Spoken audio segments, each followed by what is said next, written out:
Students, हम लोग पिछले क्लास में हम लोग स्टार्ट किए थे कार्बोहाइड्रेट, और हम लोग वहाँ पे क्लासिफिकेशन देख रहे थे। तो उसमें देखा गया था कि जो किसी भी कार्बोहाइड्रेट की जो स्ट्रक्चरल यूनिट्स हैं उनके नंबर के बेसिस पे हम लोगों ने कहा था कि मोनोसैकेराइड, ओलिगोसैकेराइड और पॉलीसैकेराइड्स होते हैं।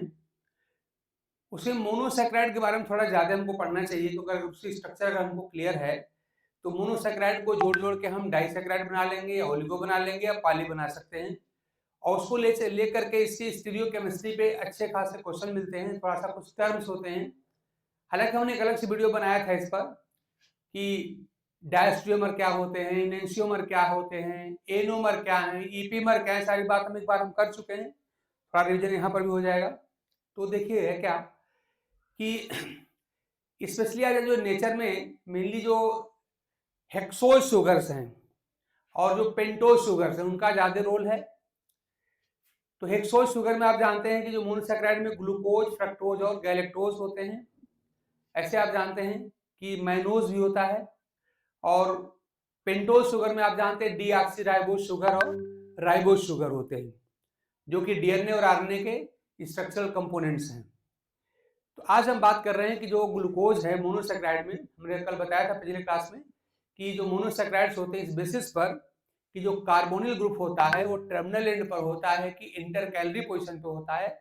उसके बेसिस पे बताया गया था कि एल्डोज होता है, कीटोज होता है। तो उसमें मैंने आपको दिखाया था कि जो ग्लूकोज होता है वो एल्डोज शुगर होता है और फ्रक्टोज जो होता है वो कीटोज शुगर होता है।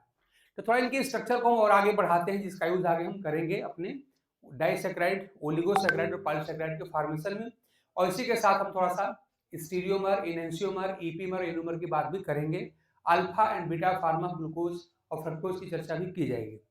तो देखिए, मान लीजिए मैं ग्लूकोज की बात करूं तो ग्लूकोज के अगर स्ट्रक्चर को थोड़ा मैं स्टैब्लिश करूं, स्ट्रक्चर ऑफ ग्लूकोज की अगर बात की जाए, ये इंपॉर्टेंट है, जानना चाहिए। स्ट्रक्चर ऑफ ग्लूकोज, तो ग्लूकोज का आप जानते हैं मॉलिक्यूलर फार्मूला होता है, सबको मालूम है। इसका जो मॉलिक्यूलर फार्मूला है, ग्लूकोज, फ्रक्टोज और गैलेक्टोज तीनों का एक ही होता है।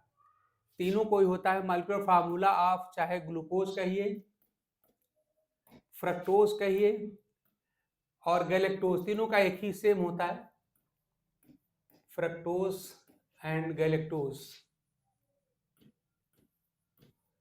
तीनों का ही सेम होता है, होता है C6H12O6, ये होता है। तो मॉलिक्यूलर फार्मूला तीनों का ही सेम होता है C6H12O6, लेकिन तीनों की प्रॉपर्टी में डिफरेंसेस होते हैं क्योंकि इनके स्ट्रक्चर में डिफरेंसेस होते हैं। हमको जरा देखना है कि ग्लूकोज, फ्रक्टोज और गैल्यूकोज की जो स्ट्रक्चरल फार्मूले होते हैं उनमें क्या क्या होता है, क्या क्या तीनों में डिफरेंस होगा, क्योंकि मॉलिक्यूलर फार्मूला तो तीनों का ही सेम होता है।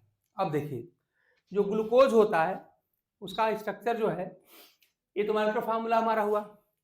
फिशर नाम के साइंटिस्ट ने इसका ओपन चेन स्ट्रक्चर सजेस्ट किया था।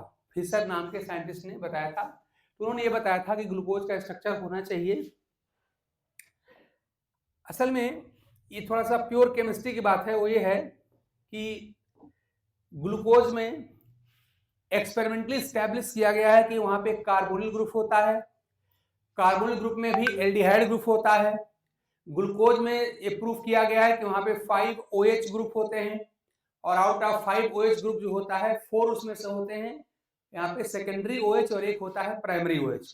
हालांकि उतना आपको नहीं पढ़ना है, पूरी केमिस्ट्री हो जाएगी, लेकिन इतना बात याद रखिए कि ग्लूकोज की जो स्ट्रक्चर लिखने जा रहे हैं उसके वजह सब केमिकल रीजन्स हैं। तो एक्सपेरिमेंट करा के देखा गया था कि ग्लूकोज जो होता है उसके पास कार्बोनिल ग्रुप होता है। असल में अगर आप लोग याद करें केमिस्ट्री अपनी, अगर जो आपने क्लास 12th लेवल जो पढ़ी है उसमें आप जानते हैं कि कार्बोनिल ग्रुप का अपना फंक्शनल टेस्ट होता है, एल्डिहाइड का भी टेस्ट होता है, कीटोन का टेस्ट होता है, OH का टेस्ट होता है, OH में प्राइमरी सेकेंडरी का भी टेस्ट होता है। ये सारे टेस्ट करा करके स्टैब्लिश किया गया कि जो ग्लूकोज में कार्बोनिल ग्रुप होता है और कार्बोनिल में भी एल्डिहाइड ग्रुप होता है। ग्लूकोज में 5 OH ग्रुप की प्रेजेंस प्रूव की गई है रिएक्शन के थ्रू। ऐसे ही 5 OH में से प्रूव किया गया कि 4 OH जो होते हैं वो सेकेंडरी OH होते हैं और एक प्राइमरी OH होता है। मतलब ये सारी प्योर केमिस्ट्री की बात है, तो सब करना यहाँ उचित नहीं रहेगा, लेकिन आप याद रखिए जो भी स्ट्रक्चर यहाँ पे फिशर ने दिया है उसकी वजह क्या है, सब केमिकल रिएक्शंस हैं, उन्हीं रिएक्शन को करा करा के प्रूव किया गया है। तो उन सारे रिएक्शंस और टेस्ट को कराने के बाद ग्लूकोज की ये स्ट्रक्चर सामने आई, ये कि ग्लूकोज में क्या है, यहाँ पे एल्डिहाइड ग्रुप होता है, इसके बाद से ग्लूकोज में यहाँ पे 5 कार्बन और यहाँ पर होते हैं, और यहाँ पे जो ऑल द 5 कार्बन हैं उनमें OH ग्रुप होता है, यानी 5 यहाँ पे OH ग्रुप्स होते हैं। यहाँ पे होता है H और OH, और यहाँ पे C ऐसे OH और H और C, यहाँ पे H OH, एक और C H और OH, और लास्ट में CH2OH। ये देखिए, तो इसमें यहाँ देखिए आपको 5 OH दिखाई पड़ रहे हैं। तो आउट ऑफ जो 5 OH है उसमें से एक OH जो होता है, देखिए ये वाला, अगर आपको डिग्री ऑफ कार्बन, अभी मैं बताता हूँ डिग्री कैसे देखा जाता है। ये जो OH है ये सेकेंडरी OH है, ये OH भी सेकेंडरी 2 डिग्री है, ये भी 2 डिग्री है, ये भी 2 डिग्री है, और ये जो है यहाँ पर अकेले 1 डिग्री है। तो है क्या, ध्यान दीजिएगा, ये 2 डिग्री OH है, क्योंकि जिस कार्बन से ये लगा है OH वो 2 डिग्री का, भी हम डिग्री देखना बताते हैं। ये 2 डिग्री कार्बन से लगा, 2 डिग्री OH है, ये भी आपका 2 डिग्री OH होगा, सेकेंडरी OH होगा, ये भी सेकेंडरी OH है या 2 डिग्री OH है, ये भी 2 डिग्री OH है, ये वाला अकेले जो है 1 डिग्री OH है। अभी हम आपको डिग्री देखना बताते हैं कैसे डिग्री देखी जाती है। अब ये सब कुछ एक्सपेरिमेंटली प्रूव्ड है कि यहाँ पे 5 OH होते हैं, और सारे OH एक जैसे नहीं होते हैं, एक OH इसमें से जो होता है वो प्राइमरी होता है, और रिमेनिंग जो 4 OH होते हैं ये सब के सब सेकेंडरी होते हैं। ठीक, अच्छा, ये यहाँ पे फिशर फार्मूला, इसको कहते हैं हम लोग फिशर फार्मूला ऑफ ग्लूकोज। ये है फिशर आप जानते हैं, साइंटिस्ट हैं, फिशर फार्मूला ऑफ ग्लूकोज, ये ग्लूकोज है। अब देखिए, जो भी फार्मूला है, जो भी स्ट्रक्चर दी जाती है, उस स्ट्रक्चर की विशेषता होनी चाहिए कि उस मॉलिक्यूल की सारी प्रॉपर्टी को एक्सप्लेन करता हो। तो देखिए जैसा इसमें क्या प्रॉब्लम है, इस फार्मूले में क्या क्या दिक्कत है। तो दिक्कत ये है कि इस फार्मूले में साफ साफ आपको C डबल बॉन्ड OH यानी एल्डिहाइड हमको दिखाई दे रहा है, एल्डिहाइड दिख रहा है। अब देखिए, अगर किसी कंपाउंड के पास एल्डिहाइड ग्रुप होता है तो उसको सोडियम बाइसल्फाइड के साथ रिएक्शन करना चाहिए, याद रखिए, इसको रिएक्शन करना चाहिए, सोडियम बाइसल्फाइड ने HSO3 के साथ रिएक्शन करना चाहिए, लेकिन ग्लूकोज ये रिएक्शन नहीं करता। एक बात जरा समझिए, ग्लूकोज की जो ये स्ट्रक्चर दी गई है तमाम इसकी प्रॉपर्टी के आधार दी गई है, लेकिन ये जो स्ट्रक्चर है मैं इसकी डिमेरिट बता रहा हूं आपको कि क्या डिमेरिट है। तो पहली डिमेरिट ये है कि जिस किसी कंपाउंड के पास फ्री एल्डिहाइड ग्रुप होता है उसको सोडियम बाइसल्फाइड के साथ रिएक्शन करना चाहिए, लेकिन ग्लूकोज ये रिएक्शन नहीं करता। दूसरी प्रॉब्लम क्या है कि एक होता है एल्डिहाइड के लिए टेस्ट होता है 2,4-DNP टेस्ट होता है। तो यहाँ पे 2,4-DNP एक टेस्ट होता है, और असल इसका फुल फॉर्म 2,4-डाइनाइट्रोफिनॉल। तो 2,4-डाइनाइट्रोफिनॉल से एल्डिहाइड रिएक्शन करते हैं, लेकिन ग्लूकोज ये टेस्ट नहीं देता। बस आप याद रख लीजिए कि ये स्ट्रक्चर में क्या प्रॉब्लम है, क्यों आप इसको कैंसिल करना चाहते हैं। तो जो यहाँ पे साफ साफ एल्डिहाइड ग्रुप जो दिखाई पड़ रहा है, तो जो एल्डिहाइड होते हैं वो 2,4-डाइनाइट्रोफिनॉल का रिएक्शन करते हैं, लेकिन ग्लूकोज ये रिएक्शन नहीं करता। यानी ये भी कह रहा है कि यहाँ जो स्ट्रक्चर आप लिख रहे हैं ये ठीक नहीं है। इसी प्रकार से याद रखिएगा, एक होता है सिर्फ रिएजेंट। तो जो सिर्फ रिएजेंट होता है, ये जो होता है ये ऑरेंज कलर का होता है, ये ऑरेंज कलर का होता है। तो अगर इसमें एल्डिहाइड अगर डाला जाए, कोई कंपाउंड अगर मिलाया जाए, तो इसका जो ये कलर है वो आ जाना चाहिए, लेकिन ग्लूकोज मिलाने पर ये कलर नहीं आता। तो 3 पॉइंट कम से कम आप याद रखिए कि ग्लूकोज की जो स्ट्रक्चर लिखी गई है, जो तमाम टेस्ट के बाद लिखी गई है, इसमें क्या प्रॉब्लम है, क्या डिमेरिट है। तो पहली डिमेरिट ध्यान दीजिएगा कि यहाँ पे C डबल बॉन्ड OH दिखाई पड़ रहा है, मतलब कि यहाँ पर एल्डिहाइड ग्रुप दिखाई पड़ रहा है।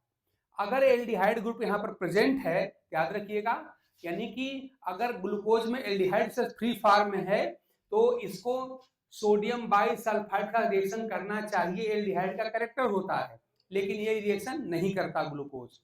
दूसरी बात कि कि यहाँ पे इसको 2,4 डाइनाइट्रोफिनाल से रिएक्शन करना चाहिए, वो भी ये नहीं करता।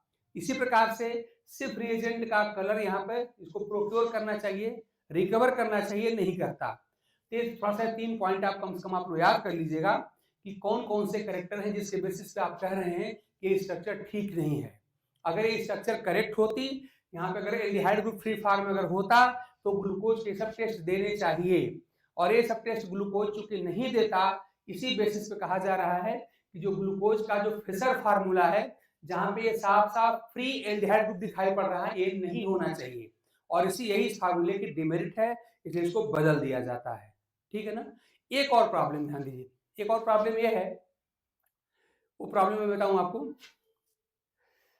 देखो भाई, थोड़ी सी केमिस्ट्री की जाननी पड़ेगी। अगर आप लोग प्रीवियस ईयर के पेपर अगर आप देखें तो आपको लगेगा कि ग्लूकोज की या फ्रक्टोज की स्ट्रक्चर थोड़ा सा हमको ढंग से जानना चाहिए, मतलब उसकी केमिस्ट्री थोड़ी जाननी चाहिए। देखिए अगली बात क्या है, अगली बात यह है कि जो ग्लूकोज के हम स्ट्रक्चर लिखे थे वो स्ट्रक्चर आपकी ये थी, C डबल बॉन्ड O और यहाँ पे H C H OH C OH और H, यहाँ पे C H OH। आप लोग एक आध बार लिखेंगे आपको याद हो जाएगा, ये आपको स्ट्रक्चर मालूम होना चाहिए। और ये आपका हो गया CH2OH, ये हो गया।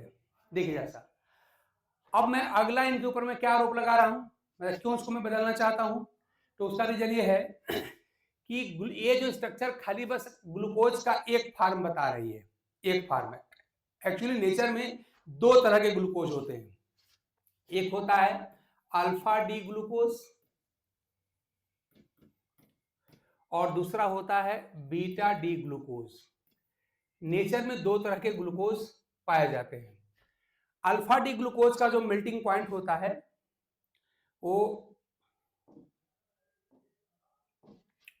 ये जो होता है ये 419 केल्विन होता है इसका मेल्टिंग पॉइंट, और इसका जो मेल्टिंग पॉइंट होता है आप याद कर लीजिएगा 423 के होता है। और आप जानते हैं अगर 2 मॉलिक्यूल ऐसे हैं जिनका मेल्टिंग पॉइंट अगर अलग अलग है, इसका मतलब सर्टेनली क्या उसमें डिफरेंसेस हैं, उसकी स्ट्रक्चर अलग अलग होती है। तो नेचर में जो ग्लूकोज होता है वो 2 तरह का होता है, एक होता है अल्फा डी ग्लूकोज, उसका मेल्टिंग पॉइंट होता है 419 केल्विन होता है, और बीटा वाले का 423 केल्विन होता है। इसी प्रकार से आप जानते हैं कि जो ग्लूकोज होता है अगर उसका सोल्यूशन बना के और स्पेक्ट्रोफोटोमीटर में डाला जाए तो आप जानते हैं ग्लूकोज जो होता है वो लाइट की डायरेक्शन को रोटेट करता घुमाता है और क्लॉकवाइज में घुमाता है, और इसी क्वालिटी के नाते ग्लूकोज को हम कहते हैं क्या है, वो डेक्स्ट्रोरोटेटरी है, डी है, आप स्मॉल डी लिखते हैं याद रखिए। यानी जो ग्लूकोज होता है अल्फा डी होता है, साथ में आप चाहें तो यहाँ पर स्मॉल डी या प्लस भी लिख सकते हैं। तो स्मॉल डी या प्लस बताता है ग्लूकोज कैसा है, डेक्स्ट्रोरोटेटरी है, यानी ग्लूकोज क्या करेगा वो लाइट को किधर घुमाएगा, वो घुमाएगा क्लॉकवाइज डायरेक्शन में, और क्लॉकवाइज डायरेक्शन में लाइट को घुमाएगा। इसको एक्सपेरिमेंटली टेस्ट करते हैं और इंस्ट्रूमेंट का नाम होता है स्पेक्ट्रोफोटोमीटर, पता किया गया है। अब देखिए होता क्या है कि जो अल्फा डी ग्लूकोज होता है इसका जो ऑप्टिकल रोटेशन को हम अल्फा से लिखते हैं, आप इस तरह से ध्यान दीजिएगा, वो होता है ये होता है +112 डिग्री, 112 डिग्री होता है, और बीटा वाले का जो ऑप्टिकल रोटेशन होता है ये अल्फा, ये जो होता है केवल यहाँ पे +19 डिग्री, 19 डिग्री होता है, बड़ा अंतर होता है। यानी लाइट के का जो डायरेक्शन है उसको जो अल्फा डी ग्लूकोज है वो 112 डिग्री से घुमाता है क्लॉकवाइज डायरेक्शन में, और जो बीटा होता है ये खाली बस 19 डिग्री से घुमाता है। इसका मतलब ये हुआ कि ग्लूकोज के 2 फॉर्म तो भाई स्टेब्लिश हो गए, दोनों की प्रॉपर्टी में डिफरेंस है। थोड़ा पॉइंट आप याद कर लीजिएगा कि अल्फा वाले का मेल्टिंग पॉइंट 419 केल्विन होता है, और इसका जो इसको अल्फा, असल में ये अल्फा दूसरी चीज है, ये असल में क्या है, ये इसको हम कहते हैं ऑप्टिकल रोटेशन। ऑप्टिकल रोटेशन का जो एंगल है, एंगल ऑफ ऑप्टिकल रोटेशन ये है, ये होता है 112 डिग्री अल्फा का और 19 डिग्री होता है बीटा का, है ना।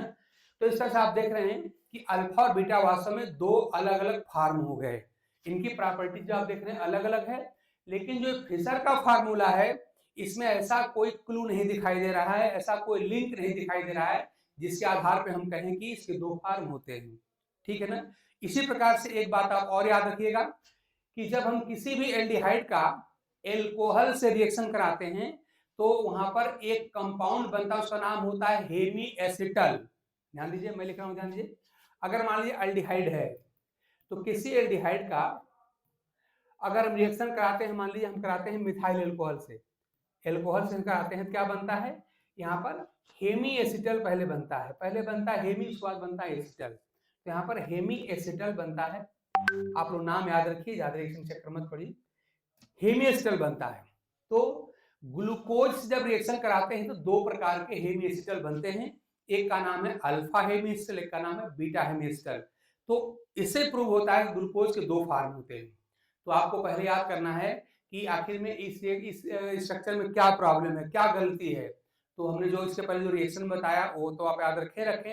एक पॉइंट आप और याद रखें, वो ये कि ग्लूकोज के नेचर में दो फॉर्म होते हैं, अल्फा फॉर्म और बीटा फॉर्म। दोनों की जरा प्रॉपर्टी आप याद कर लीजिएगा। अल्फा की प्रॉपर्टी जो होती है उसका मेल्टिंग पॉइंट 419 के होता है और इसका ऑप्टिकल रोटेशन का जो एंगल होता है 112 डिग्री का होता है क्लॉकवाइज डायरेक्शन में। जबकि दूसरा फॉर्म होता है, इसका जो मेल्टिंग पॉइंट है वो 423 केल्विन है और इसका जो ऑप्टिकल रोटेशन का एंगल है वो +19 डिग्री है, यानी 19 डिग्री घुमाता है क्लॉकवाइज डायरेक्शन में। ये आपको पॉइंट रटे होने चाहिए। इसी प्रकार से अगर किसी कंपाउंड में अगर एल्डिहाइड ग्रुप होता है और उसका रिएक्शन कराया जाता है मान लीजिए मिथाइल अल्कोहल से, तो ये जो कंपाउंड बनाता है उसका नाम होता है हेमी एसिटल। तो ग्लूकोज का जब रिएक्शन कराया जाता है तो दो प्रकार का हेमी एसिटल बनाता है, एक अल्फा एसिटल और एक बनाता है बीटा। लेकिन इस स्ट्रक्चर में ऐसा कहीं नहीं दिखाई दे रहा है कि दो प्रकार के स्ट्रक्चर ग्लूकोज की है, ठीक ना। तो ये सारे ऑब्जेक्शंस जो हैं वो आपको याद होने चाहिए कि जो यहाँ पर फिशर फार्मूला है, जो open chain structure of glucose है, इसमें क्या प्रॉब्लम है, इसमें क्या डिमेरिट है, क्यों इसको हमें बदल देना चाहिए। तो ये सारे पॉइंट हमने नोट कर दिए और आप इसको याद कर लेंगे कि इस स्ट्रक्चर जो यहाँ पर फिशर ने दिया हुआ है इसमें कहीं नहीं दिखाई पड़ रहा है कि ग्लूकोज के दो फार्म होने चाहिए, अल्फा और बीटा फार्म होने चाहिए, जबकि नेचर में ग्लूकोज के दो फार्म होते हैं, अल्फा फार्म और बीटा फार्म। ये दोनों आपस में एनोमर कहलाते हैं, जो आगे आपको हम बताने वाले हैं। तो इस तरह से हमने ये बताया कि दो तरह के ग्लूकोज होते हैं नेचर में, उनके सारी प्रॉपर्टी हैं आपको रटी होनी चाहिए। और ये जो रिएक्शंस हैं वो रिएक्शन यहाँ पे दो प्रकार के हेमी एसिटल देती हैं, लेकिन एक्चुअली जो ये स्ट्रक्चर दिखाई पड़ रही है इसमें कहीं ऐसा कुछ नहीं दिख रहा है कि हम कह सकें कि यहाँ पे दो फॉर्म ग्लूकोज के होते हैं, इसीलिए इस स्ट्रक्चर को हम रिजेक्ट कर रहे हैं, ठीक है ना, या इसको मॉडिफाई करना पड़ेगा। ठीक, तो अब क्या करना पड़ेगा, अब हम बता रहे हैं कि अब इसको रिजेक्ट करके या इसको मॉडिफाई करके हम हेमी एसिटल फॉर्म लिखने जा रहे हैं। देखिए वो कैसे लिखा जाता है। अगर मेरी बात आप लोग यहाँ तक समझ गए हो तो बताइए, आपके हम कमेंट इसमें पढ़ रहे हैं, बताइए। अगर आप मेरी बात यहाँ तक, देखिए भाई थोड़ी टेक्निकल चीज है लेकिन समझना पड़ेगा, समझ गए तो बहुत काम का होगा और अच्छा खासा क्वेश्चन मिल जाता है यहाँ से। तो अगर आप लोगों को कोई डाउट है तो बताइए, उसको दोबारा देखा जाए, और अगर क्लियर है तो बताइए, आगे बढ़ा जाए।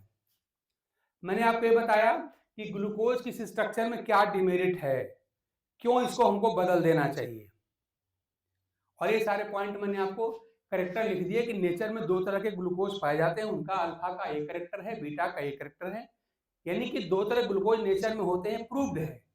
और ये कहीं नहीं दिखा रहा है कि दो प्रकार के ग्लूकोज होते हैं, इसलिए हमको इसको मॉडिफाई करना चाहिए या बदल देना चाहिए या रिजेक्ट कर देना चाहिए। तो अगर इस पॉइंट को लेकर अगर आपकी क्लैरिटी है तो बताइए, हम क्लास को आगे बढ़ाएं, और कोई डाउट अगर है बताइए, उसको हम क्लियर करें। अगर आप लोग कोई कमेंट करना चाहते हैं बताइए, हम आपके कमेंट इस समय देख रहे हैं।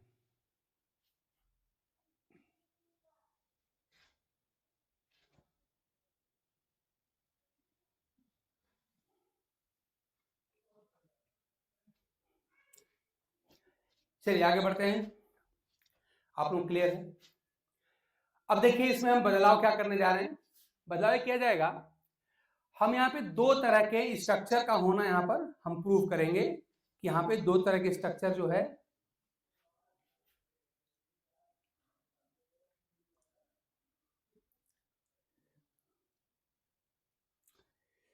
ठीक है।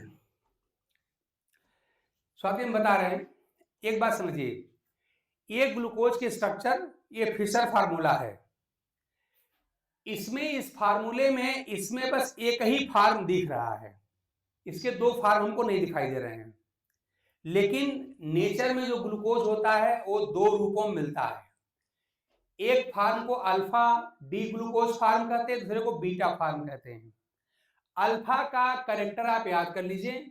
एक जो ग्लूकोज का फार्म है उसका मेल्टिंग पॉइंट 419 केल्विन होता है, और इसका जो ऑप्टिकल रोटेशन है, मतलब कितने डिग्री से लाइट को घुमाता है, तो क्लॉकवाइज में घुमाता है कितना, 112 डिग्री से। इसी ग्लूकोज का जो दूसरा फार्म है हम बीटा फार्म कहते हैं, इसका मेल्टिंग पॉइंट आप रट लीजिएगा 423 केल्विन होता है, और ये लाइट को घुमाता है क्लॉकवाइज डायरेक्शन में खाली बस 19 डिग्री से। तो देखिए, ऐसे मॉलिक्यूल जिनका मेल्टिंग पॉइंट आपको अलग अलग दिखाई पड़ रहा है, जिसका डिग्री ऑफ ऑप्टिकल रोटेशन अलग अलग दिखाई पड़ रहा है, इसका मतलब सर्टेनली ये दो अलग अलग फार्म्स हैं। यानी नेचर में ग्लूकोज के दो फार्म पाए जाते हैं, इन प्रॉपर्टी के साथ ये स्टैब्लिश्ड है, ये प्रूव्ड है एक्सपेरिमेंटली। लेकिन जो ग्लूकोज की आपके सामने स्ट्रक्चर ये लिखी है, ये कहीं दो फार्म होने के बारे में नहीं बात कर रही है, ठीक है ना। तो क्या है कि ये तो प्रोपोजिशन खाली है, ये प्रोपोजिशन है, और ये तो रियल में एक्सपेरिमेंटेशन है ना। ये तो एक्सपेरिमेंट करके हम पाए हैं कि नेचर में दो तरह के ग्लूकोज होते ही होते हैं, उसमें से एक की प्रॉपर्टी ये लिखी गई है, दूसरे की प्रॉपर्टी ये लिखी गई है। मतलब ये प्रूव्ड है कि ग्लूकोज के दो फार्म होते हैं, उनके मेल्टिंग पॉइंट में डिफरेंसेस होते हैं और उनके ऑप्टिकल रोटेशन में डिफरेंसेस होते हैं। ये कंफर्म है, एक्सपेरिमेंटली प्रूव्ड है। लेकिन ये जो स्ट्रक्चर है ग्लूकोज की फिशर फार्मूला, ये कहीं नहीं दिखा रही कि इसके दो फार्म होने चाहिए। तो एक्सपेरिमेंटली प्रूव्ड है कि दो फार्म होते हैं, ये सारी प्रॉपर्टी आपके सामने है, आप पढ़ रहे होंगे, और ये कहीं ऐसा दिखाई नहीं रहा है। इसका मतलब कि ये जो फार्मूला है वो हमारे इस दो तरह के ग्लूकोज को प्रूव नहीं कर रहा है, इसलिए हमको इसको बदलना चाहिए और हमको वो फार्मूला लिखना चाहिए जो दिखाए कि हाँ ग्लूकोज वास्तव में दो प्रकार का होता है, एक अल्फा होता है और एक बीटा होता है। इतनी सी बात है बस। तो ये हम एक्सपेरिमेंटली जानते हैं ग्लूकोज दो प्रकार के होते हैं, उनके मेल्टिंग पॉइंट में डिफरेंसेस हैं, उनके ऑप्टिकल रोटेशन में डिफरेंसेस हैं, लेकिन ये जो फार्मूला है कहीं नहीं बता रहा है कि दो तरह ग्लूकोज होते हैं। इसलिए फार्मूला इन एक्सपेरिमेंटल जो ऑब्जर्वेशन है इस पर सही नहीं उतर रहा है, खरा नहीं उतर रहा है, इसलिए इसको बदलना चाहिए। यानी हमको ग्लूकोज का किसी प्रकार से करके दो फार्म हमको अवश्य यहाँ पे प्राप्त करना है, इसलिए इस फार्मूले में बदलाव करना पड़ेगा। आई होप मेरी बात आप लोग समझ गए हैं कि दो प्रकार के ग्लूकोज का होना तय है, सारी प्रॉपर्टी हमको मालूम है, और ये कहीं नहीं बता रहे हैं कि दो फार्म होता है, इसलिए इस फार्म को हमको बदल देना चाहिए, ठीक है ना। आई होप मेरी बात अब आप समझ गए होंगे, सारी बात आप सामने बोर्ड पर है भी, ठीक है स्वाति। चलिए आगे बढ़ते हैं। अब देखिए इसमें बदलाव क्या किया गया है। बदलाव ये किया गया है, अब जो नई स्ट्रक्चर हम लिखने जा रहे हैं, ध्यान दीजिएगा, इसी स्ट्रक्चर से हम बनाएंगे और उसको हम कहेंगे हेमी एसिटल फार्म कहेंगे, हेमी एसिटल फार्म कहेंगे। हम यहाँ पे इसको यहाँ पे बोर्ड पे इसको मिटा रहे हैं और इसके हेमी एसिटल फार्म को हम लिख रहे हैं,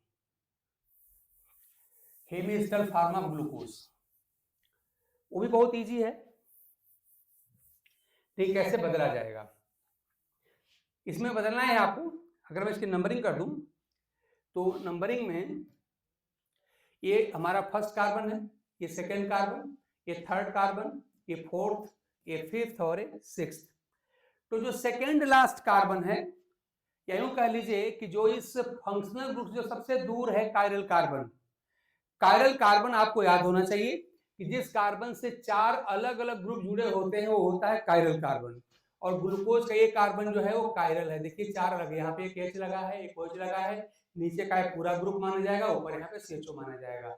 ये कायरल कार्बन है, ये भी आपका कायरल कार्बन है, ये भी कायरल कार्बन है और ये भी कायरल कार्बन है। ग्लूकोज में चार कायरल कार्बन होते हैं, याद रखिए इसको।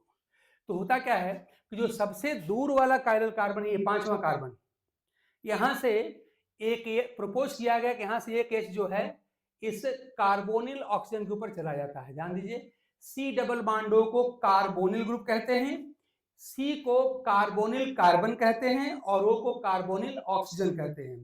तो जो यहाँ पे पांचवा कार्बन है, यहाँ से एक H निकल के इस कार्बोनिल O के पास चला जाएगा, और अगर ऐसा हुआ तो देखिए क्या होने वाला है, हो जाएगा कि यहाँ का जो O है अब यहाँ से H पाके OH में कन्वर्ट हो जाएगा। देखिए ऐसा, अब आपका क्या हो जाएगा, ये आपका सी हो गया। इसी के साथ अभी जो आपका ओ था, यहाँ का एक एच पाके बदल जाएगा ओ एच में, हाँ जी OH में कन्वर्ट हो गया। इधर आपका एच ऑलरेडी हाई है और बाकी जैसा है वैसे ही आप लिख दीजिए। तो अगला क्या मिलेगा, अगला मिलेगा हमको सी, यहाँ पे एच, यहाँ पे ओ एच, यहाँ पे आपका देखिए थर्ड कार्बन आपका ओ एच है, यहाँ पे एच है, फोर्थ में यहाँ पे एच है, यहाँ पे ओ एच है, फिफ्थ में आपका इधर देखिए यहाँ पे एच है। और देखिए यहाँ का जो OH था, OH में से चला गया इसके पास, जिससे कि OH में कन्वर्ट हुआ है। यहाँ क्या बचा, खाली यहाँ पे O बचा हुआ है। तो इस O को इस तरह से दिखाया जाता है, ये O यहाँ पर है और यहाँ से एरो ला के यहाँ पर ऐसे दिखा दिया जाता है, ये दिखाने के लिए कि इसमें से एक H को हमने इन्हीं को दिया हुआ है। और लास्ट वाला आपका हो गया CH2OH।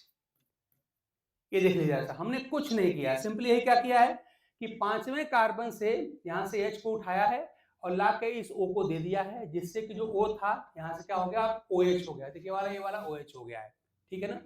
और इसको दिखाने के यहाँ खाली जो O बचा है, इसको दिखाने का तरीका होता है कि बीच में से O लिख दिया जाता है और यहाँ से एक एरो ला के यहाँ पे दिखा दिया जाता है, जिससे पता चले कि इसने क्या किया है, अपना H इन्हीं को दिया हुआ है।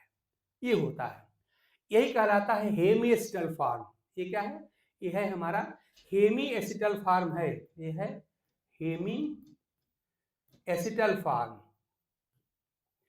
अब देखिए, अब हमारे पास ऑप्शन है कि मैं इसको दो तरीके से दिखा सकता हूं। एक बार क्या ध्यान दीजिएगा, एक बार क्या करूंगा, याद रखिए, जो कार्बन पहले C डबल बॉन्ड O हुआ करता था, जिसने यहां से एक H लेकर के C डबल बॉन्ड O से COH हुआ है, अब इसी कार्बन को हम कहेंगे कायरल कार्बन। याद रखिए, सॉरी कायरल नहीं, उसे हम बोलेंगे anomeric carbon, sorry anomeric carbon. ये कार्बन अब क्या हुआ, ये आपका हुआ एनोमेरिक कार्बन। ध्यान दीजिए, ये कार्बन हमारा है एनोमेरिक कार्बन, ये कार्बन हमारा है एनोमेरिक, ये वाला कार्बन है हमारा एनोमेरिक कार्बन। याद रखिएगा, पहला कार्बन ये फर्स्ट कार्बन, ये सेकेंड कार्बन, ये थर्ड, ये फोर्थ, ये फिफ्थ और ये सिक्स्थ। तो जो पहला कार्बन है, जो वास्तव में पहले C डबल बॉन्ड O हुआ करता था, अब ये COH हो गया, इसी का नाम है एनोमेरिक कार्बन। अब इस एनोमेरिक कार्बन पर ध्यान दीजिएगा, इसी एनोमेरिक कार्बन पर OH की जो डायरेक्शन है, अब हम दो कर सकते हैं। एक बार क्या कर देंगे, इसको हम राइट में OH को रखेंगे और एक बार लेफ्ट में रख सकते हैं। यानी अब मैं ग्लूकोज का दो फार्म अब दिखा सकता हूं, यानी इस हेमी एसिटल फार्म में मैं ग्लूकोज के दो फार्म दिखा सकता हूं। पहली बार मैंने क्या किया कि एनोमेरिक कार्बन के राइट में OH लिखा है और अगली बार इस OH को मैं लेफ्ट में कर दूंगा। ध्यान दीजिए, अगला मैं लिखने जा रहा हूं, यहाँ पर देखिए ये हमारा कार्बन हुआ, इस बार मैं OH को लेफ्ट में कर दूंगा, बाकी सब सेम रहेगा। तो आपका OH चला गया लेफ्ट में, ये चला गया राइट में, और बाकी सब ऐसा रिपीट कर दीजिए। यहाँ पर आपका है C, यहाँ पे आपका है H और ऐसे OH, और यहाँ पे C, यहाँ पे देखिए OH और H, फिर यहाँ पे C H और OH, फिर यहाँ देखिए C H और यहाँ से ऐसे, मतलब बिल्कुल ऐसा रिपीट करना है। खाली बस OH जो यहाँ पर फर्स्ट कार्बन में राइट साइड में, इसको लेफ्ट साइड में ले जाइए, बाकी सब ऐसा रिपीट कर रहे हैं, ध्यान दीजिएगा। इसके बाद से हमारा है CH2OH, ठीक है ना। तो अब देखिए, अब इस हेमी एसिटल फार्म के हेल्प से हमने ग्लूकोज के दो फार्म लिख दिए। एक में क्या है, एनोमेरिक कार्बन पर OH इधर है, राइट साइड में है, और एक में क्या है, यहाँ पर लेफ्ट साइड में है। अब याद रखिए, ऐसे दो फार्म जो एनोमेरिक पोजीशन या कह लीजिए फर्स्ट कार्बन पर OH की डायरेक्शन में डिफर करते हैं, और कोई डिफरेंस नहीं होता। अगर आप इन दोनों स्ट्रक्चर को आप देखिए तो इसमें खाली फर्स्ट कार्बन पे डिफरेंस है। वो भी क्या डिफरेंस है कि फर्स्ट कार्बन देखिए यहाँ पर OH राइट में है और यहाँ किधर है, लेफ्ट में है ना, और कोई डिफरेंस यहाँ पर नहीं है। बाकी सब सेकंड से लेके 6 तक जो यहाँ पर, वही आपका यहाँ पर दिखाई पड़ रहा है।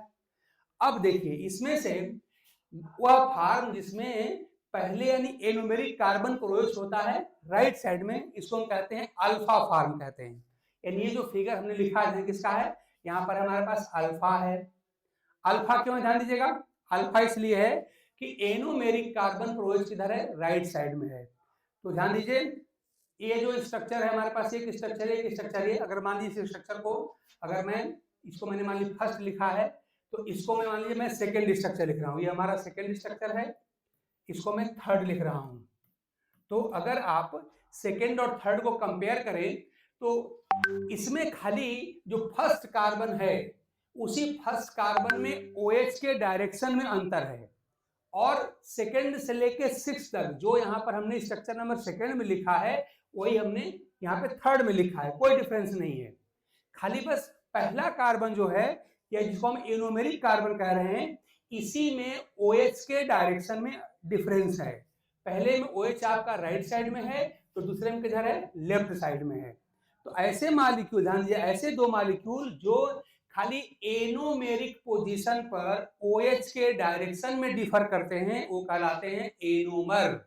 ध्यान दीजिए, मैंने क्या कहा कि ऐसे दो मॉलिक्यूल जो केवल एनोमेरिक पोजीशन पर, यानी कि जो पहला कार्बन यहाँ पर है वहां पर OH के डायरेक्शन में डिफर करते हैं वो कहलाते हैं एनोमर, और उन्हें एनोमर को अल्फा और बीटा से लिखा जाता है। तो ऐसा एनोमर जिसमें एनोमेरिक पोजीशन पे OH जो होता है राइट साइड में होता है वो अल्फा फॉर्म कहलाता है, और जिसमें OH जो होता है वो लेफ्ट में होता है वो बीटा फॉर्म कहलाता है। यानी आपका ये बीटा फॉर्म है, ये बीटा, ये हो गया अल्फा, ये हो गया बीटा। याद कर लीजिए, अगर एनोमेरिक पोजीशन पर OH अगर राइट साइड में है तो इसको हम अल्फा कहते हैं, और अगर एनोमेरिक पोजीशन पर OH अगर लेफ्ट में है तो इसको बीटा कहा जाता है, अल्फा बीटा रखिएगा। दूसरी बात मैंने कहा था आपसे कि कैपिटल डी और कैपिटल एल की बात की गई थी, याद रखिए, मैंने बताया था, आपको याद होगा कि फंक्शनल ग्रुप से सबसे दूर वाला जो कायरल कार्बन है, यानी खाली सेकंड लास्ट कार्बन, ग्लूकोज में पांचवा कार्बन होता है, तो पांचवें कार्बन पे अगर OH राइट साइड में हो तो इसको कैपिटल डी कहा जाता है। भूलिएगा मत आप लोग, मैंने कहा कि सेकंड लास्ट कार्बन पे, यानी कि ग्लूकोज में पांचवें कार्बन पे अगर OH राइट साइड में से कैपिटल डी कहा जाता है, तो ग्लूकोज में जो होता है आप जानते हैं पांचवें कार्बन पे OH राइट साइड में ही होता है, इसलिए क्या है, एक अल्फा के साथ क्या है, कैपिटल डी भी है, ठीक है ना। ये भी आपका बीटा के साथ क्या है, कैपिटल डी है। ये सब नोटेशन बड़े इंपॉर्टेंट है, आप ढंग से याद रखिएगा। अल्फा का मतलब क्या है, बीटा का मतलब क्या है, कैपिटल डी का मतलब क्या, याद रखिएगा। यही OH अगर पांचवें कार्बन का OH अगर दाहिने के बजाय अगर बाएं चला जाए तो वो कैपिटल एल कहलाएगा, याद रखिएगा। यानी कैपिटल डी और कैपिटल एल जो होता है वो क्या बताता है कि फंक्शनल ग्रुप से सबसे दूर वाला जो कायरल कार्बन है जिसको हम कहते हैं सेकेंड लास्ट कार्बन, तो इस सेकेंड लास्ट कार्बन पे OH की डायरेक्शन देखी जाती है। अगर ये OH अगर राइट साइड में है तो कैपिटल डी फॉर्म कहा जाता है, और यही अगर चला गया लेफ्ट में तो कैपिटल एल कहा जाता है। तो ग्लूकोज जो होता है, याद रखिए, वो कैसा होता है, कैपिटल डी वाला होता है, यानी कि कैपिटल डी फॉर्म, यानी ओरिएंटेशन कैपिटल डी इसका होता है, ठीक है ना, याद रखिएगा। दूसरी बात याद रखिएगा, ग्लूकोज की एक बात और हम कहते हैं कि ये किधर लाइट को घुमाएगा, याद रखिएगा, इसको हम स्ट्रक्चर देख के नहीं बता सकते। अल्फा और कैपिटल डी या बीटा और कैपिटल डी हम देख के बता ले रहे हैं, लेकिन जो डायरेक्शन ऑफ ऑप्टिकल रोटेशन होता है वो हम देख के नहीं बता पाएंगे। इसके लिए क्या करना पड़ेगा, इसके लिए कंपाउंड का सोल्यूशन बनाया जाता है, सोल्यूशन बना करके स्पेक्ट्रोफोटोमीटर के ट्यूब में डाला जाता है, तो वहीं से यानी कि इंस्ट्रूमेंट की हेल्प से पता लगाते हैं कि ग्लूकोज या कोई भी कंपाउंड आपका है वो लाइट को वो रोटेट करता है कि नहीं करता है, और अगर करता है तो क्लॉक में करता है कि एंटी क्लॉक में करता है। मतलब ध्यान दीजिएगा, हम इस स्ट्रक्चर को देख के खाली यही बता सकते हैं कि लाइट को घुमाएगा। क्यों घुमाएगा, तो जिस कंपाउंड में कायरल कार्बन होते हैं और जिसमें इस कंपाउंड को दो इक्वल पार्ट में डिवाइड करने वाला प्लेन ऑफ सिमेट्री नहीं होता है, वो ऑप्टिकली एक्टिव होता है, ठीक है ना, ध्यान दीजिए। तो ग्लूकोज में देखिए एक नहीं बल्कि चार चार यहाँ पे कायरल कार्बन है, और इसमें ऐसा कोई स्ट्रक्चर नहीं है या ऐसा कोई प्लेन नहीं है जहां से मॉलिक्यूल के दो बराबर भाग कर दिए जाए। ध्यान दीजिएगा, किसी मॉलिक्यूल से गुजरने वाला वह प्लेन जो मॉलिक्यूल को दो बराबर भागों में डिवाइड कर दे, बांट दे, उसे कहते हैं प्लेन ऑफ सिमेट्री। तो जिसमें प्लेन ऑफ सिमेट्री होती है वो कंपाउंड लाइट को नहीं घुमा पाता है ना, और जिसके पास प्लेन ऑफ सिमेट्री नहीं है वो घुमा पाता है। तो देखिए ग्लूकोज के पास कायरल कार्बन भी है, एक नहीं बल्कि चार चार हैं, और यहाँ कोई प्लेन ऑफ सिमेट्री नहीं है, इसलिए जो ग्लूकोज होता है वो लाइट को घुमाता है। और प्रैक्टिकली देखा गया है कि ग्लूकोज जो होता है लाइट को घुमाता है, क्लॉकवाइज डायरेक्शन में घुमाता है। और ऐसे सारे कंपाउंड जो लाइट को, असल में उसे कहते हैं हम लोग प्लेन पोलराइज्ड लाइट कहते हैं। है ना। तो जो पीपीएल को क्लॉकवाइज डायरेक्शन में घुमाते हैं उन्हें कहते हैं हम डेक्स्ट्रो रोटेटरी कहते हैं, और उसी को स्मॉल डी अथवा प्लस से लिखा जाता है। याद रखिए, अब हम उसको लिखने वाले हैं स्मॉल डी या प्लस से लिखते हैं। तो आप अपने ग्लूकोज को अब इस नोटेशन के साथ आप लिख रहे हैं, alpha capital D small D या प्लस ग्लूकोज, ठीक है ना। अल्फा का मतलब क्या है, मैं फिर रिपीट करूं, ध्यान दीजिएगा। अल्फा मतलब क्या है कि पहले कार्बन OH दाहिने दिशा में है, राइट साइड में है, इसलिए अल्फा है। फिर कैपिटल डी का मतलब क्या हुआ कि ग्लूकोज के ओपन चेन स्ट्रक्चर में जो 5वें कार्बन पे OH है वो दाहिने तरफ है। ध्यान दीजिए, अल्फा के लिए पहले कार्बन पे चेक करते हैं और कैपिटल डी के लिए 5वें कार्बन पे चेक किया जाता है। ये बात आप ढंग से याद कर लीजिए। 5वां मतलब कि कोई कंपाउंड होगा तो सेकेंड लास्ट कार्बन पे कैपिटल डी और कैपिटल के लिए चेक किया जाता है। यहाँ पे स्मॉल डी और स्मॉल एल के लिए हम देख के फार्मूला नहीं बता पाएंगे, उसके लिए आपको सोल्यूशन बना करके स्पेक्ट्रोफोटोमीटर में डालना पड़ेगा। तो उस मशीन से चेक किया जाता है कि आपका जो कंपाउंड है वो लाइट को क्लॉक में घुमाता है कि एंटी में घुमाता है। तो जो हमने यहाँ पे स्मॉल डी लिखा है इसका मतलब है डेक्स्ट्रो रोटेटरी, मतलब कि जो ग्लूकोज होता है वो लाइट को क्लॉकवाइज डायरेक्शन में घुमाता है, और क्लॉकवाइज में घुमाता है हम इस फार्मूले को देख के नहीं बता पाएंगे। इसके लिए मैंने आपको बार बार कहा है, इसके लिए स्पेक्ट्रोफोटोमीटर एक इंस्ट्रूमेंट होता है, उसी की मदद से पता किया जाता है और उसी को स्मॉल डी या प्लस से लिखा जाता है, ठीक है ना। तो ग्लूकोज में पता लगा, हाँ अल्फा और बीटा हम पता कर लेते हैं। मैं फिर बोलूं, अल्फा बीटा कहाँ चेक करेंगे, पहला कार्बन चेक करेंगे। पहले कार्बन पे अगर OH अगर राइट साइड में है तो आपका अल्फा फॉर्म कहलाएगा, और अगर यहाँ पे OH अगर लेफ्ट में है तो बीटा फॉर्म कहलाएगा। तो ग्लूकोज का अल्फा फॉर्म है, ग्लूकोज का बीटा फॉर्म है। कैपिटल डी कैसे चेक होगा, तो 5th कार्बन पे, सेकंड लास्ट कार्बन पे OH की दिशा देखी जाती है। अगर राइट साइड में है तो कैपिटल डी होता है। तो ग्लूकोज के 5th कार्बन पे OH जो होता है राइट डायरेक्शन में होता है, इसलिए क्या है, कैपिटल डी है, ठीक है ना, कैपिटल डी होता है। लेकिन जिन शुगर में यहाँ पे 5वें कार्बन पे यानी कि सेकंड लास्ट कार्बन पे OH अगर आपका लेफ्ट में होगा तो उसको कैपिटल एल कहिएगा। तो राइट साइड में कैपिटल डी, लेफ्ट साइड में कैपिटल एल कहा जाता है, ठीक ना। ये बात आप हो गया, कैपिटल डी है और स्मॉल डी का मतलब हो ही गया। स्पेक्ट्रोफोटोमीटर की मदद से हमने प्रूव किया है, या देखते हैं, हम पहचानते हैं कि ग्लूकोज जो होता है क्या करता है, लाइट को क्लॉकवाइज डायरेक्शन में घुमाता है। तो इस तरह से ग्लूकोज के 2 फॉर्म हमारे सामने आ गए, एक अल्फा डी ग्लूकोज, एक हमारा बीटा डी ग्लूकोज। तो आपका बीटा डी और साथ में यहाँ पे डी या प्लस ग्लूकोज कहते हैं। अब इस बात को जरा सा ढंग से आप लोग समझ लीजिए कि इस अल्फा का मतलब क्या है, बीटा का मतलब क्या है, कैपिटल डी का मतलब क्या है, स्मॉल डी का मतलब क्या है। ये सारे नोटेशन आपके क्लियर हुए कि नहीं हुए? अगर किसी को भी डाउट है बताइए, क्योंकि ये बहुत इंपॉर्टेंट चीज होती है। एनोमर क्या होता है, आप समझ गए कि नहीं समझ गए, ढंग से बताइए।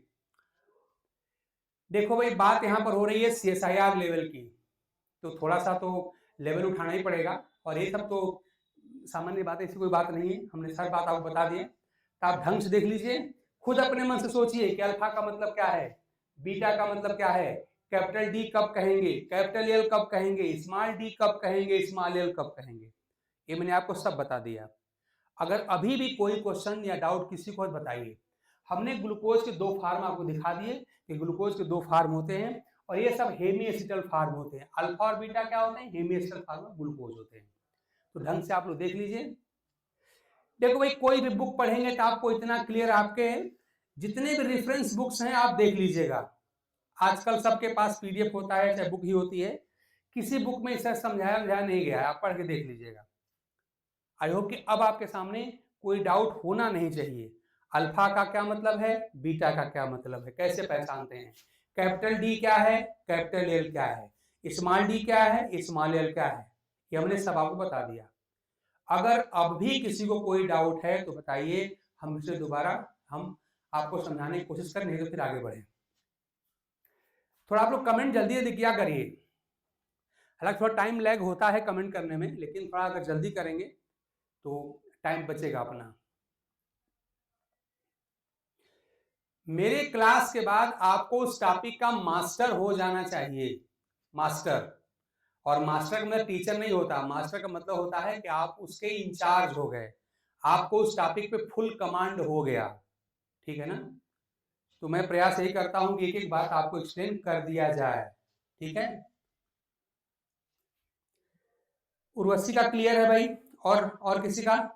खुद अपने से क्वेश्चन पूछिए, अल्फा का मतलब क्या है, बीटा का मतलब क्या है, कैपिटल डी क्या है, कैपिटल एल कब बोलेंगे, स्मॉल डी क्या है, स्मॉल एल क्या है। इतनी बात अगर आप समझ गए, एनोमर क्या होते हैं अगर आप समझ गए, तो हमारा अब तक इतना बोलना पढ़ाना मेरा आई थिंक हो गया, क्या हुआ कहते हैं हिंदी में, सार्थक हो गया।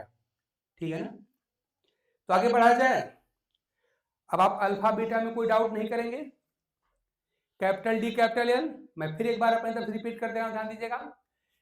फंक्शनल ग्रुप से सबसे दूर वाला जो आपका होता है कायरल कार्बन, बुक में लिखा मिले क्या, farthest chiral carbon from the functional group, वो जनरली सेकेंड लास्ट कार्बन होता है।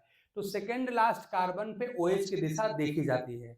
अगर ये OH अगर सेकेंड लास्ट कार्बन पे राइट में है तो कैपिटल डी कहेंगे, और यही अगर मान लीजिए राइट की बजाय अगर लेफ्ट में होता तो कैपिटल एल कहते। तो ग्लूकोज क्या है, कैपिटल डी होता है। ठीक ना, ये बात कोई डाउट नहीं होगा।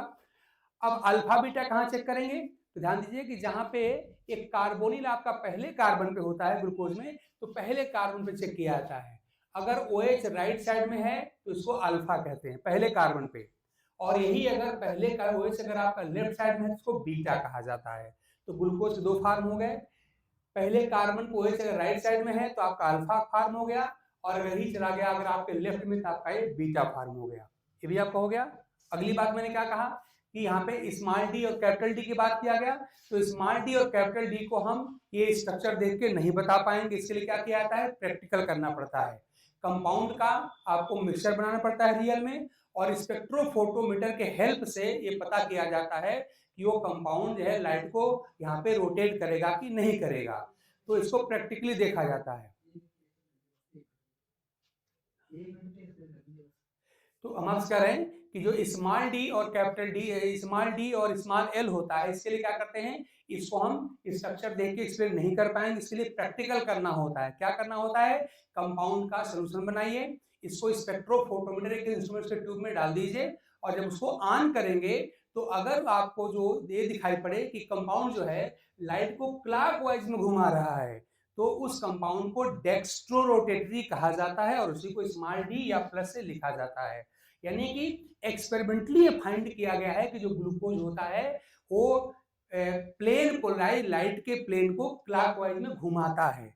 मतलब स्मॉल डी और स्मॉल एल जो होता है ये प्रैक्टिकली फाइंड किया जाता है।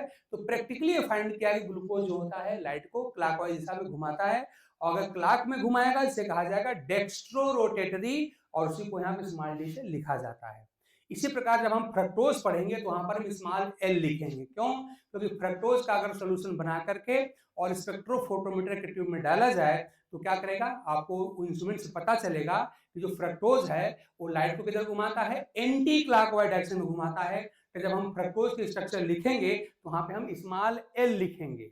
यहाँ जो ग्लूकोज में स्मॉल डी लिखा है, फ्रक्टोज में स्मॉल एल लिखा जाएगा।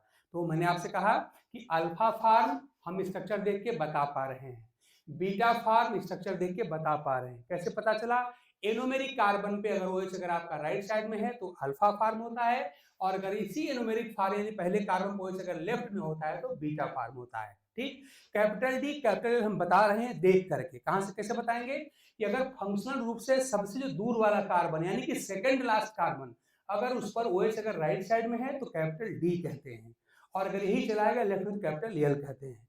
लेकिन मैं फिर रिपीट करूं कि स्मॉल डी और स्मॉल एल किसी का स्ट्रक्चर देख के नहीं बताया जा सकता, खाली यही बताया जा सकता कि कंपाउंड आपका ऑप्टिकली एक्टिव है कि नहीं है, मतलब कि लाइट को घुमाएगा कि नहीं घुमाएगा, किस दिशा में घुमाएगा, इसके लिए आपको प्रैक्टिकल करना पड़ेगा, और उसके लिए कौन सा इंस्ट्रूमेंट है, स्पेक्ट्रोफोटोमीटर है। ठीक, आई होप कि अब आप लोग इसके बिल्कुल मास्टर बन गए होंगे और कहीं किसी कोई डाउट होगा नहीं। अब आप खुद बता सकते हैं स्ट्रक्चर देख करके ये अल्फा है कि बीटा है कि कैपिटल डी है कि कैपिटल एल है, लेकिन स्मॉल डी स्मॉल एल मैं फिर कहूं कि नहीं बता सकते, उसके लिए आपको अपने इंस्ट्रूमेंट स्पेक्ट्रोफोटोमीटर का यूज करना पड़ेगा। ठीक, तो चलिए आप लोग कह रहे हैं सही है। स्वाति देखो भाई, बाकी लोगों का भी कोई डाउट अगर है तो आप कमेंट करिए, क्योंकि अब बहुत ज्यादा मैं नहीं बोल सकता, लेकिन आप खुद ही जितने भी, अब देखिए यूट्यूब पे सब पूरे ऑल इंडिया के सारे क्लास के वीडियो अवेलेबल है, तो आप लोग चाहें तो हमारे क्लास के बाद किसी और भी मेंटोर की वीडियो आप देख सकते हैं, आप वहाँ खुद कंपेयर कर लीजिएगा कि कितना क्लैरिटी कौन दे पा रहा है। ऐसे ही आपके पास जो बुक्स अवेलेबल उनको पढ़ के देख लीजिएगा कितना क्लैरिटी होती है, कंपेयर करिए। कंपेयर करने के बाद तब आप बताइए, तब हमारा आप वहाँ पर रेटिंग करिए कि हम आपको जो बता रहे हैं वो क्या है, कैसा है। बाकी अपने मुँह से कहना कुछ ठीक नहीं है, लेकिन आप लोग कंपेयर ज़रूर करें। मेरा आप लोगों से एक एडवाइस है कि आप ऑल इंडिया में जितने लोग भी बायोकेमिस्ट्री पढ़ा रहे हैं, आप उनके लेक्चर देख लीजिए और हमारे लेक्चर देख लीजिए, कंपेयर आप करके खुद पता कर लीजिए कि किसका अच्छा है। जिसका अच्छा उसी से पढ़िएगा, हमसे पढ़ना एडवाइसेबल नहीं है। जो बेस्ट है उसके साथ पढ़िए, सीधी सीधी बात है। ठीक, हाँ, समझ में आपके आ जाए, कंटेंट पूरा हो जाए, और पढ़ाने के बाद अगर आपके जो प्रीवियस ईयर के क्वेश्चन अगर वो क्वेश्चन सॉल्व हो जाते हैं तो समझिए कि आपका क्लास सही चल रहा है और आपको वहाँ पे रुकना चाहिए, पढ़ना चाहिए। ठीक, आगे बढ़ रहे हैं। देखिए, तो इस तरह से हमारा ये फेसर फार्मूला हो गया, जिसको ओपन चेन फार्मूला कहते हैं। क्या क्या इसकी डिमेरिट है हमने आपको बता दिया, उसे कैसे दूर करने का प्रयास किया गया, उसके लिए आपका हेमिस्कल फार्म हो गया, अल्फा और बीटा फार्म हो गया, बता दिया हमने। अब इसके बाद आगे चल करके ग्लूकोज का आता है रिंग फार्म। एक कंपाउंड है पायरॉन, उसी पायरॉन से इसकी सिमिलरिटी होने के नाते इसको पायरिनोइड रिंग स्ट्रक्चर कहा जाता है। ठीक है ना। तो अब देखिए, कुछ नहीं करना है, बिल्कुल खाली आपके सामने अगर ये फार्म अगर ये फार्म आपके पास है, यानी अगर हेमिस्कल फार्म है, तो इसी को देख देख करके पायरिनोइड फार्म लिखा जा सकता है। ठीक, तो देखिए हमारे सामने ये फिगर है, मैं इसी को देख करके पायरिनोइड यानी कि रिंग स्ट्रक्चर में बनाने जा रहा हूँ। आप भी ऐसे बना सकते हैं, रटने की कोई आवश्यकता नहीं है और कोई यहाँ पर रॉकेट साइंस में नहीं, बहुत आसान चीज है। तो मैं क्या करने जा रहा हूँ, अब मैं ग्लूकोज के रिंग स्ट्रक्चर को लिखने जा रहा हूँ। अब मैं ग्लूकोज के रिंग स्ट्रक्चर को यहाँ पे लिखने जा रहा हूँ। ठीक है, उसके लिए आपके पास ये अल्फा और बीटा फार्म आपके पास अवेलेबल है, इन्हीं को देख देख करके लिख दिया जाएगा। ठीक, तो मैं इसको मिटा कर स्पेस बना ले रहा हूँ, यहीं पर मैं रिंग स्ट्रक्चर ग्लूकोज की लिख दे रहा हूँ। इन्हीं को देख देख के लिखना है, आपको भी यही काम करना है और ऐसे आसानी से आप ये काम कर भी सकते हैं। तो अब मैं क्या करने जा रहा हूँ, रिंग स्ट्रक्चर ऑफ ग्लूकोज मैं बनाने जा रहा हूँ और आप भी ऐसे ही आसानी से बना लेंगे, कोई अलग से आपको नहीं कुछ पढ़ना पड़ेगा। ठीक है ना। तो मैं करने जा रहा हूँ क्या, रिंग स्ट्रक्चर ऑफ ग्लूकोज, उसको कहते हैं पायरिनोइड रिंग स्ट्रक्चर, क्योंकि पायरान एक कंपाउंड से सिमिलरिटी होने के नाते इसको पायरिनोइड फॉर्म कहा जाता है। देखिए मैं यहाँ पे पायरिनोइड या रिंग स्ट्रक्चर ऑफ ग्लूकोज की बात आप कर रहा हूं, मैं रिंग स्ट्रक्चर ऑफ ग्लूकोज, और इसको पायरिनोइड रिंग स्ट्रक्चर कहा जाता है पायरॉन से सिमिलरिटी होने के नाते। देखिए आप क्या करेंगे, बड़ी सिंपल सी बात है, आप यहां पर इस तरह से ऐसे एक रिंग बना लीजिए, ये ऑक्सीजन ध्यान दीजिएगा, इस तरह से ऐसा आप एक रिंग बना लीजिए, ये ऐसे हॉरिजॉन्टली प्लेस कर लीजिए। अब देखिए इसमें करना क्या है, ये आपका फर्स्ट कार्बन है, ये second carbon, third carbon, fourth carbon, fifth carbon, इसके ऊपर यहाँ पे सिक्स्थ कार्बन होता है। ठीक है ना। चलिए मैं उसको लिख दे रहा हूँ, ये आपका ये फर्स्ट कार्बन हुआ, ये सेकंड हुआ, ये थर्ड है, ये फोर्थ है, ये कार्बन आपका ये फोर्थ है, ये फिफ्थ कार्बन है, और इसी के ऊपर यहाँ पे सिक्स कार्बन है दिखाया जाता है। ठीक है ना। चलिए नंबरिंग भी कर लेते हैं। तो नंबरिंग अगर मैं कर दूं, देखिए ऐसे नंबरिंग आप कर सकते हैं। चलिए देखिए आपका ये फर्स्ट कार्बन है, ये सेकंड कार्बन हो गया, ये थर्ड कार्बन हुआ, ये फोर्थ कार्बन है, ये फिफ्थ कार्बन है, और यहाँ पर सिक्स कार्बन होता है। देखिए सिक्स कार्बन, देखिए CH2OH है ना, तो आप ऐसे लिख दीजिए, यहाँ पे यहाँ लिख दीजिए CH2OH, क्या हो गया आपका CH2OH।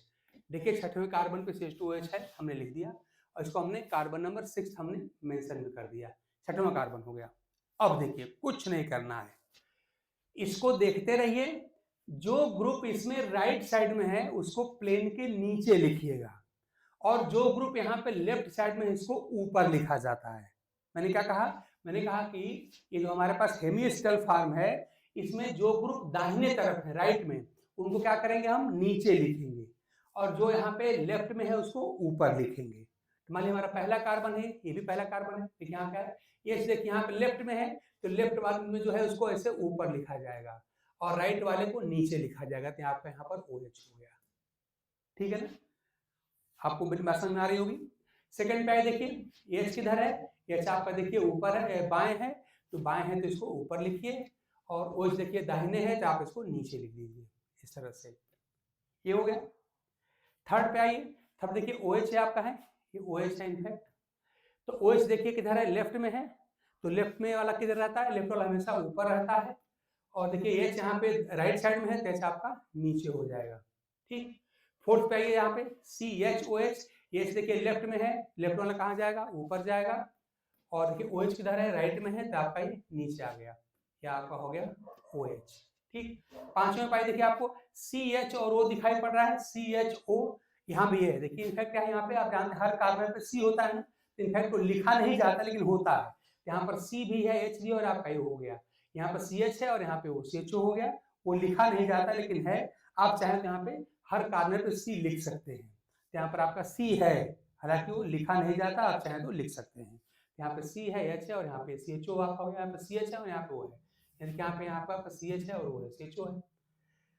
अब आपका आ जाइए छठवां कार्बन CH2OH, यहाँ पर आपका CH2OH हो गया। तो आप देखिए जैसा इसमें थोड़ा सा ये रिंग बनाने की प्रैक्टिस कर लीजिएगा, आपको बार बार रिंग बनानी पड़ेगी। इसी असल में ये रिंग जो है, पायरॉन नाम का एक कंपाउंड होता है, पायरॉन। पायरॉन कुछ ऐसे ही होता है, तो इस रिंग की सिमिलरिटी पायरॉन नाम के कंपाउंड से होती है, इसीलिए उसी से सिमिलरिटी के बेसिस इसको पायरीनोइड रिंग स्ट्रक्चर कहा जाता है। और याद रख लीजिएगा, ऐसे जो लेटी हुई स्ट्रक्चर है, ऐसे हॉरिजॉन्टल है, ये पायरीनोइड रिंग स्ट्रक्चर है। क्योंकि आगे जब हम फ्रक्टोज की स्ट्रक्चर आपको बना के दिखाएंगे, तो वहां पे वर्टिकल खड़ी होगी स्ट्रक्चर, तो उसको हम कहते हैं फ्यूरेनोइड। क्यों? क्योंकि वहां पर एक कंपाउंड है फ्यूरान, और फ्यूरान की स्ट्रक्चर से मिलते जुलती रिंग होती है फ्रक्टोज की, नाम पड़ गया उसका फ्यूरेनोइड। तो अगर हम सामान्य भाषा में बात करें, तो अगर हॉरिजॉन्टली प्लेस्ड है, इसे लेटी हुई है, तो पायरीनोइड समझिएगा, और आगे देखिए हम खड़ी स्ट्रक्चर बनाएंगे तो आपका फ्यूरेनोइड स्ट्रक्चर हो जाएगी। तो इस तरह से याद रखिएगा। अब इस स्ट्रक्चर को, यानी कि स्ट्रक्चर नंबर इस सेकंड को देख करके और आपको ये स्ट्रक्चर बनाने आना चाहिए, ठीक है ना। आई होप कि कोई प्रॉब्लम नहीं होगी, ये आप रिंग बना लीजिएगा। यहाँ पे 1 2 3 4 5 6 कार्बन लिख लीजिएगा। रूल क्या है कि इस स्ट्रक्चर में जो राइट साइड में होगा वो हमेशा प्लेन के नीचे आएगा, और जो स्ट्रक्चर में लेफ्ट में होगा वो प्लेन के ऊपर जाएगा। तो इस तरह से इसको देख के हम पूरा स्ट्रक्चर लिख सकते हैं, ठीक है ना। अब देखिए, अगर ये हेमिस्टल फॉर्म रहेगा, तो हम फर्स्ट कार्बन पे अल्फा बीटा के लिए कहां देखेंगे, राइट में या लेफ्ट में, राइट लेफ्ट देखा जाएगा। अगर फर्स्ट कार्बन OH अगर आपका राइट साइड में है तो कौन सा फॉर्म है, अल्फा फॉर्म है। और अगर ये फर्स्ट कार्बन OH अगर लेफ्ट में है तो बीटा फॉर्म है, ये हुआ। लेकिन जब ये पायरीनोइड रिंग स्ट्रक्चर लिखी जाती है, तो यहाँ पे लेफ्ट राइट नहीं होता है, यहाँ पर होता है प्लेन के ऊपर अथवा प्लेन से नीचे। तो देखिए यहाँ पर प्लेन से देखिए नीचे है, तो हमारा क्या हो, नीचे वाले को हम अल्फा बोलेंगे। और अगला फिगर बिल्कुल ऐसे ही बनाएंगे, एकदम ऐसा चाहिए लिख देंगे। अंतर क्या करेंगे कि वहां पे जो OH है पहले कार्बन उसको हम ऊपर कर देंगे, तो ये हमारा बीटा फॉर्म हो जाएगा। तो जब पायरीनोइड रिंग स्ट्रक्चर होती है, तो प्लेन के यानी कि बिलो द प्लेन या अबव द प्लेन देखा जाता है। और जब आपका हेमिस्टल फॉर्म होता है, तो टुवर्ड्स द राइट और टुवर्ड्स द लेफ्ट देखा जाता है। तो यहाँ पर राइट और लेफ्ट देखा जाता है, और यहाँ पर बिलो द प्लेन या अबव द प्लेन लिखा जाता है, ठीक है ना। आई होप कि आपको इसमें कोई डाउट नहीं होगा, ठीक। ऐसे ही हम क्या करें, इसी को देख के हम चाहें तो बीटा फॉर्म बना लेंगे। बीटा कैसे बनेगा, देखिए जैसा बहुत इजी अभी है, एकदम सेम स्ट्रक्चर आप बनाइए।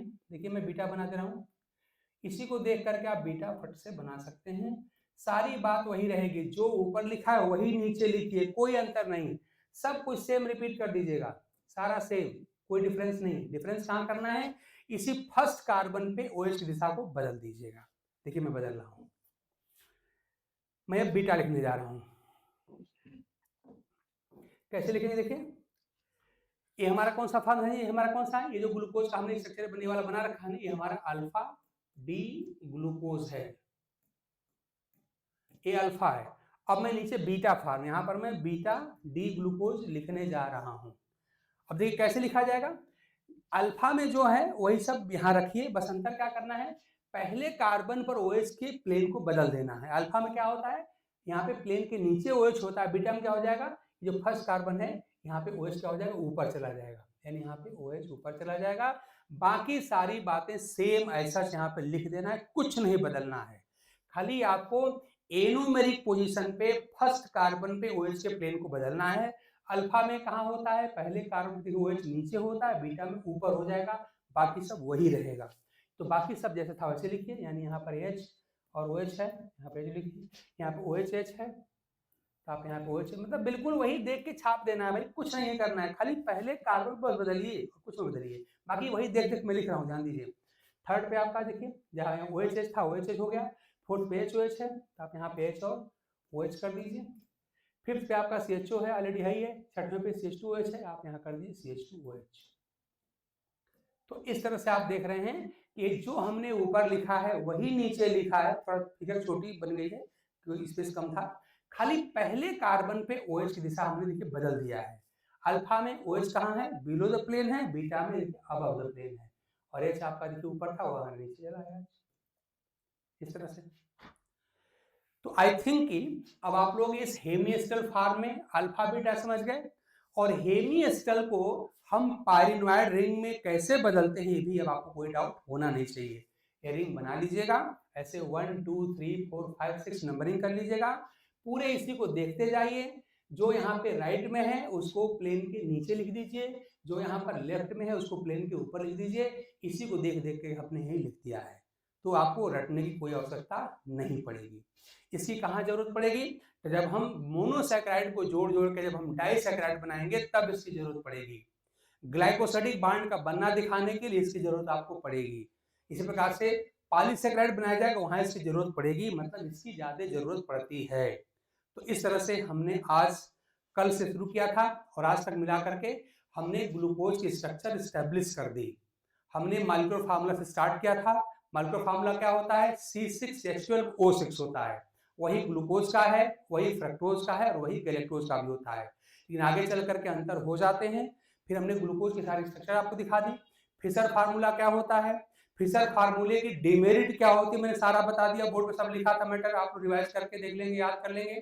फिर उस डिमेरिट को दूर कैसे किया गया, हेमिस्टल फार्म क्या होता है, अल्फा कब बोलेंगे, बीटा कब बोलेंगे, और फिर हेमिस्टल फार्म के हेल्प से ये पायरिनॉइड रिंग स्ट्रक्चर कैसे लिखी जाती है, यहाँ पर हम कैसे अल्फा पता करेंगे, कैसे बीटा पता करेंगे, एनोमर क्या होते हैं, अल्फा क्या है, बीटा क्या है, कैपिटल डी क्या है, कैपिटल एल क्या है, स्मॉल डी क्या है, स्मॉल एल क्या है, सारी बात मैंने आपको बता दिया।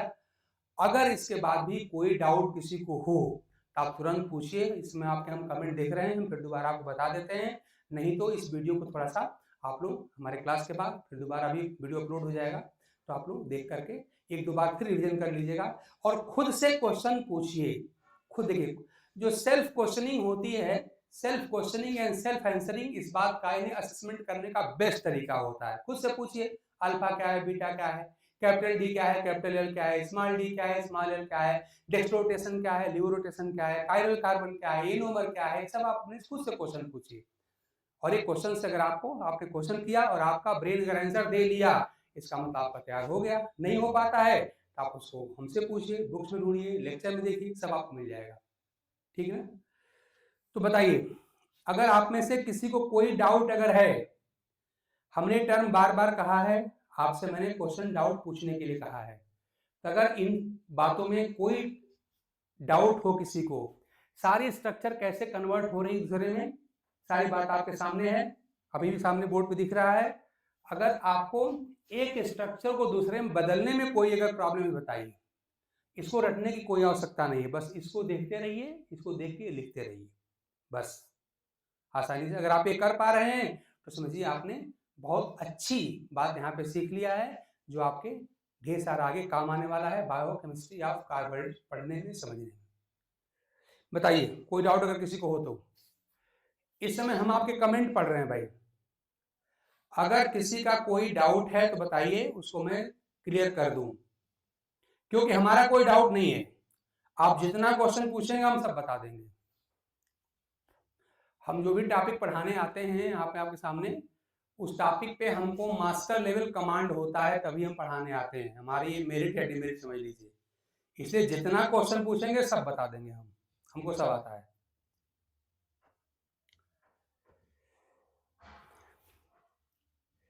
कोई डाउट है तो बताइए, नहीं तो आज की क्लास यहीं पे हम रोकेंगे। और कल के क्लास में जैसे हमने ग्लूकोज के सारे फॉर्म्स दिखाए, मॉलिक्यूलर फार्मूला से लेकर के और रिंग स्ट्रक्चर तक, यही सारी की सारी बातें हमको फ्रक्टोज के साथ भी करनी पड़ेगी। वहां भी स्टार्ट करना पड़ेगा मॉलिक्यूलर फार्मूले से, और एक एक करके वहां पर मॉलिक्यूलर फार्मूला, फिशर फार्मूला, हेमिस्टल फार्मूला और लास्ट में वहाँ पे फ्यूरेनॉइड, यहाँ पायरेनॉइड है, वहाँ फ्यूरेनॉइड रिंग स्ट्रक्चर होती है, देखा जाएगा। और तब जाके पता चलेगा कि ग्लूकोज और फ्रक्टोज दोनों का मॉलिक्यूलर फार्मूला तो सेम ही होता है, तो डिफरेंस दोनों में क्यों है। ठीक है ना। आई होप कि आपको एक आज के क्लास से ग्लूकोज की स्ट्रक्चर समझने में, डिफरेंट टर्म को समझने में आपको काफ़ी हेल्प मिली होगी। और मेरी आपसे एडवाइस ये है कि आप लोग इस वीडियो को एक बार फिर दोबारा देखिएगा, समझने का प्रयास करिएगा। अगर कोई क्वेश्चन होता है, कोई डाउट अगर होता है तो अगले क्लास में फिर आप पूछ लीजिएगा, फिर दोबारा बता दिया जाएगा। और इस उम्मीद के साथ ये सब सारे क्लासेस आपके काम आ रहे होंगे और आप अपने लक्ष्य के नज़दीक पहुँच रहे होंगे। धीरे धीरे आप पूरा स्वस्थ और प्रसन्न रहते हुए अपना काम आगे बढ़ा रहे होंगे। और नियर फ्यूचर में जब भी एग्जाम होगा आप बहुत अच्छे रैंक से आप मेरिट होल्ड करके अपना फ्यूचर आप सेव करेंगे और हम लोगों का भी नाम आप आगे करेंगे। इस उम्मीद के साथ आज के क्लास यहीं हम रोक रहे हैं। नेक्स्ट क्लास में हम लोग फिर फ्रक्टोज के इन सारे पॉइंट को जो हमने ग्लूकोज के लिए डील किया है, फ्रक्टोज के लिए हम डील करेंगे। तब तक के लिए thanks to all of you.